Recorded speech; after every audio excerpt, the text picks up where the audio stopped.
I'll open it up for the band stuff too, but I'll direct the questions as well. So, Fuzzy, we're going to start with you. For someone who has a strong passion for music, you took a hiatus from music performance.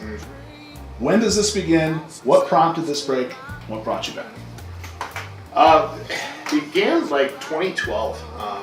My son was born, and I hadn't written in a long time, and so he really brought music back into my life, and I'd just sit there and lay him on the bed because I had nothing else to do, and he didn't move, so I grabbed my guitar, and we just, I sang to him, and I started writing songs again, and then I kept looking into it further and further, and then I started researching songwriting that I did years past, and picked out what I liked, and so then that's what I ended up doing is I kept it simple and wanted to focus on lyrics and really make sure that lyrics were the strongest part more so than anything else.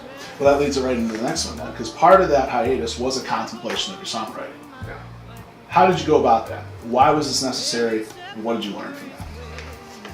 Well, I realized that the lyrics I had written didn't have any focus, and they didn't have anything about me in them. And so I read a nice article that said, write about what you know, and it was that simple. That was what the whole article was on. And that's what I started to do, and I started writing on what I knew, where I've been. I lived in California, I lived in Connecticut,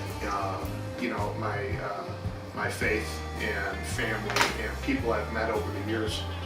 All of that played a role into how I write songs and what point of view I'm coming from. So that new songwriting style, because it steers you in a completely different direction, which is the Americana genre, as where it eventually lands. What about Americana, that genre? What about that speaks to you? I love the storytelling aspect of it. I love being able to just get, for 3 minutes, be like in a song and like take a walk with this person through this story. Drummer Joe, Guitar Joe, and Mandy, you all came in later. What is that experience like coming into a project when a lot of the sound and the songs have already kind of taken their shape? Is that exciting? What's the challenge in that? Is that intimidating? It's intimidating. Like, I remember sitting there listening to the songs. He sent me a couple of the files and I'm listening, and it's what I always say. I'm like, this is a band where I was just telling Eric and Joe this when you guys were gone. I'm like, it's weird to be in a band where people have their crap together.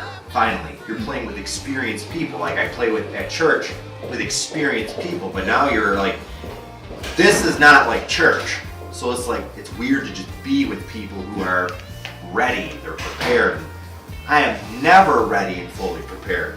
So it was very intimidating starting this, like getting into it, but it makes you better. Yeah. You want to be better because I want to put my best foot forward, and then it'd be like, Joe knows what he's doing.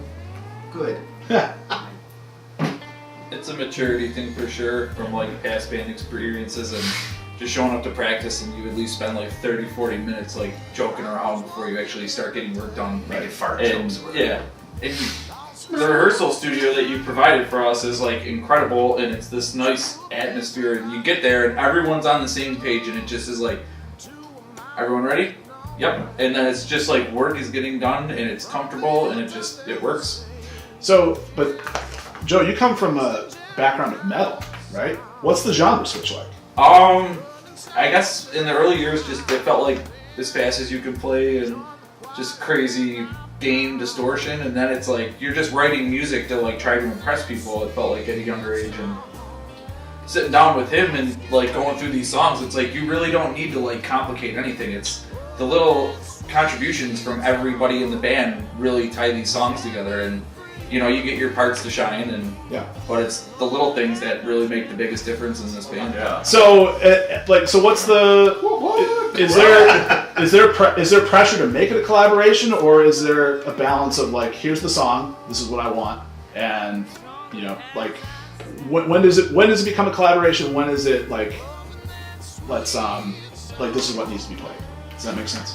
I think I don't know exactly when it happened, but we've kind of become all as one as this band because there's no feelings that are hurt. So you do something, nope, don't like it, cool, we'll go on to the next thing, and that's really what a collaboration is to me. There's no hurt feelings, everything sounds great, and as you guys were talking, we're doing things a certain way because that's what we feel, because we know, we have that intuition that Joe's gonna do this right now, and Joe's gonna do this, and I know you're gonna wail, so I'm just gonna back off. So we've definitely grown in our relationships together, personally, and then also just musically as a band. Yeah, I but agree with that.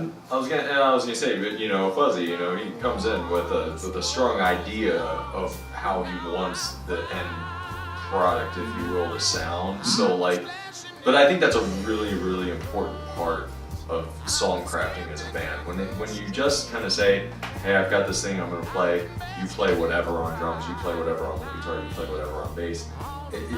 You're gonna get if they're good players, you're gonna get a tight sound. It's gonna be good, but I think there's a cohesion that's brought in by somebody that has a vision that can help drive that. Sure. And that's what we Yeah. have. Well, it's directly to bounce right off of that. That's how Shubh Fools was written. Yep.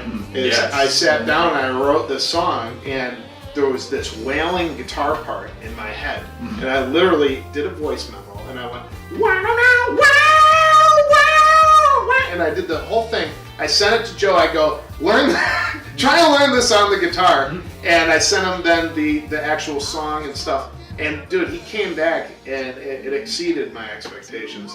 He did exactly what I had envisioned and more, and it was just amazing. That's real Nas Clark. I think that's the band saying right there.